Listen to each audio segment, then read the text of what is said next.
एक ही मिट्टी से बने हैं हम, एक ही हवा में सांस लेते हैं हम, एक ही धरती पर चलते हैं हम, फिर भी जाति के नाम पर क्यों बढ़ते हैं हम।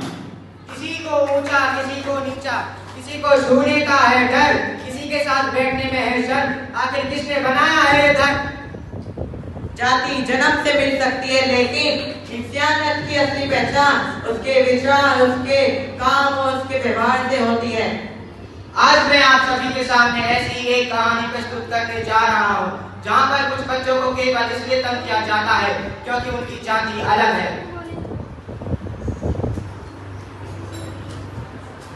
अरे यमन देखो, वहाँ पर एक किताब रखी है, मैंने उसके बारे में बहुत सुना है, चलो उसे पढ़ते हैं। हाँ, मैंने भी उस किताब के बारे में बहुत सुना है, चलो आज उसे पढ़ते हैं।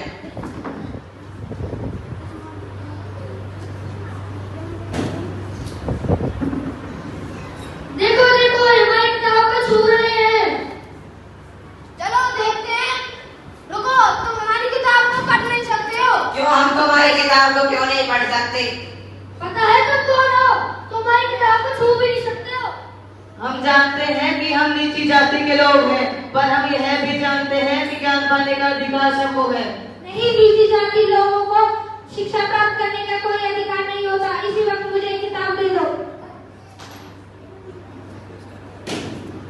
हमारा खून भी लाल है और तुम्हारा खून भी लाल है, आगे हम भी तो इंसान हैं, तो हमारे साथ ऐसा क्यों? ज्यादा ज्ञान मत बांटो। अरे तुम लोग लड़ क्यों रहे हो? नीची जाति के लोग हमारी किताबों को छू रहे हैं। तो क्या ये इंसान नहीं है? नहीं, ये नीची जाति के लोग हैं, ये हमारी किताब को हाथ नहीं लगा सकते। किताबों पर किसी का मौलिक अधिकार हो सकता है, परंतु ज्ञान पर तो किसी का मौलिक अधिकार बिल्कुल नहीं है। परंतु हमारे समाज ने नहीं सिखाया। तुम्हारा समाज में गलत सिखाएगा तो तुम गलत करोगे। तुम हमारी ही जाति के हो, इसलिए साइड हट जाओ और हमें अपना काम करने दो। चाहे जो भी हो जाए, पर मैं तुम्हें इन्हें मारने तो बिल्कुल नहीं दूंगा। तुम बीच में मत आओ। रुको रुको, तुम लोग लड़ाई क्यों कर रहे हो? ये लोग इन्हें परेशान कर रहे हैं। पर ये लोग इन्हें परेशान क्यों कर रहे हैं? इनकी जाति की वजह से। क्या 21वीं सदी में रहकर भी तुम जातिवाद को मानते हो? क्या तुम्हें शर्म नहीं आती इस समय जातिवाद को मानते हुए? परंतु हमारे समाज में तो यही सिखाया है।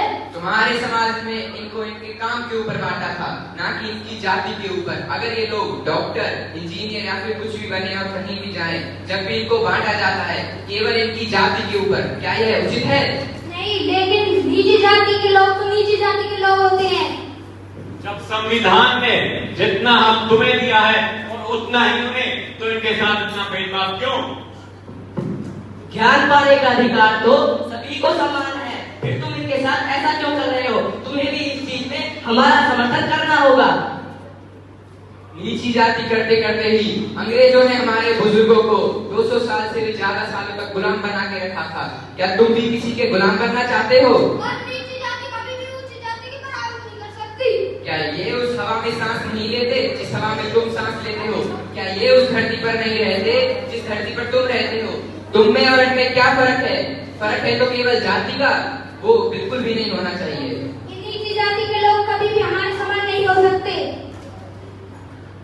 भगत सिंह, सुखदेव, राजगुरु फांसी पर इसलिए नहीं चढ़े थे कि तुम लोग इन पर अत्याचार करो इनकी जाति की वजह से। शायद हम गलत थे, हमें अपनी गलती का एहसास है, हमें माफ कर दो। माफी हमसे नहीं बल्कि इनसे मांगो जिनका तुमने इतना अपमान किया है केवल जाति के ऊपर। हमें माफ कर दो। हमारा इरादा तुमसे माफी मंगवाने का नहीं है, बल्कि भारत देश में भाईचारा बढ़ाने का है।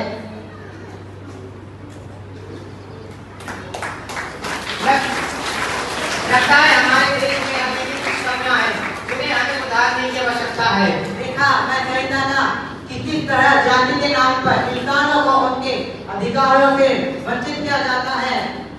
आजादी का मतलब केवल देश को अंग्रेजों से आजाद कराने का नहीं, बल्कि सभी को भेदभाव से मुक्त कराने का है। जब देश के सभी बच्चों को बिना भेदभाव के शिक्षा, सम्मान और आगे बढ़ने का समान अधिकार मिलेगा, तभी देश की आजादी सफल होगी। जाति नहीं, इंसानियत हम सभी देशवासियों की अधिकार है। शिक्षा सबका अधिकार है। भेदभाव मिटाइए, भाईचारा बढ़ाइए। जय